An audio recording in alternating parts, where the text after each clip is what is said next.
Okay, so now we're going to work with some dates, and I'm going to just load this example file, and we can see that we have two variables here, date format 1 and date format 2, and we can browse them by clicking here, and we see that, well, we have the first variable, which is date format 1, and we have 10 dates, and this is formatted as month, day, and year. And the second variable is date format 2, and it's formatted as day, month, and year. And we can check which kind of variables these are, and we see that, well, they are string variables, both of them, and this means that they are stored as text. And another way we can see that they are stored as text is by looking at the red color. So, our goal here is to make a dummy variable which is 0 before a certain date and 1 after a certain date. The problem here is that we can't do much with these string variables, because how do you compare the size of a string? Okay, you can compare the number of characters, of course, but and you can compare them alphabetically, but there is a better way. We can turn these into a date variable, and we are going to do that by generate a new variable, and we are going to change the first date, and we type here generate, right? So the generate function creates a new variable, and the new variable should be called new date 1, and its value is a date, and the date function takes in a value, and the value is found in the date format 1 variable, and this date format 1 variable is formatted as month, day, year. And we can check that out here, that the date format 1 variable is formatted as month, day, year. So that's why we write MDY down here. And the effect of this is to create a new date. And if we look here at the variables manager, we see that instead of a string, this new date 1 variable is a floating type of variable, which means that it's a number. So we can check out the values of this variable, and this is actually the number of days since 1960 January 1st. So this is really the number of days of this date since January 1st, 1960. So now we can actually do some calculations on this date, but the problem is that if you give this date to anyone, 21,553, then they really don't know which kind of date that would be. So we should format this number in a different way. And the way we do that is that we just type format we use the format function, and we want to format the variable in new date 1, and it should be a time date format. So if we just press here, and we can go to the data editor browse, and we can see that, well, indeed, new date 1 is now much more like a date format, even though underneath this format is the number of days since 1960.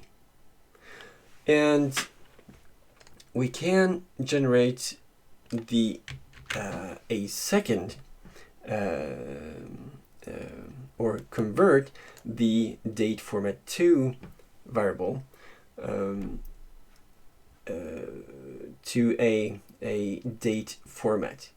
And we're going to do that by pressing generate, and the variable should be new date 2, and the value should be a date function, and the value the date function takes is the date format 2.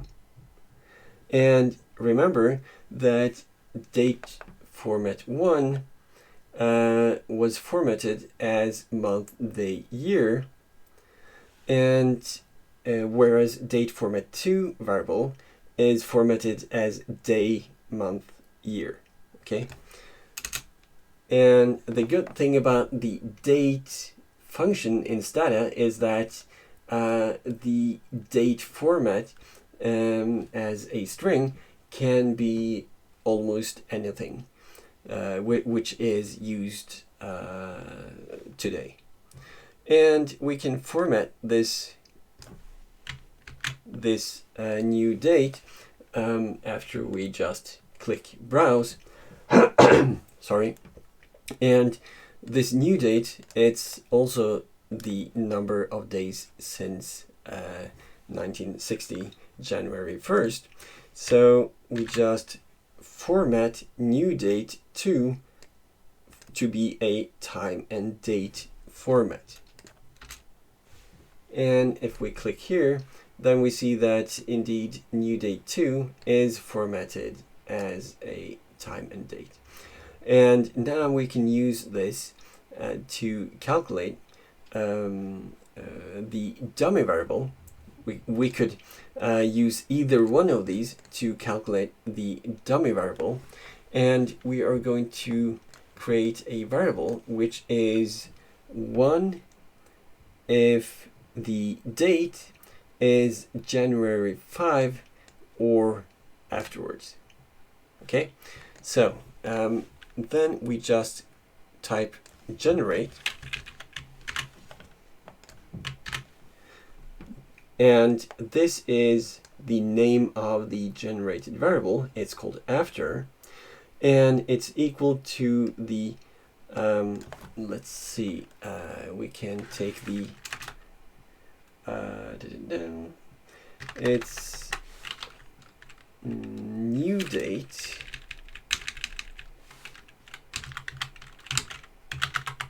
one. So this should be 1 if new date, we can do like this, it's better. New date, if new date 1 is greater than or equal to the value of this date function, and remember that this date function is equal to a number, okay, which is the number of days. And actually we can just do like this, and we can type display, which will print out the value of this. And the date function really takes a date, and this is the format of this date, and turns this date into a number, right? So we can display here, and January 5 2019 is equal to 21,554. Okay, so this code here returns this number. So we could just type in this number, but people reading the code would not understand which day is 21,554, right? So this is a more practical and more transparent way to write this. And if we generate this, well, I have to do this again. Let's see, date number, no, date format 1. Okay, no, new date, of course. If new date 1, if the value in new date 1 is greater than or equal to date January 5, 2019, then after should contain 1 and 0 otherwise. Let's see if this actually worked out. And actually it did. So this after is a dummy variable containing 0 if the date is prior to January 5, 2019 and 1 from January 5, 2019.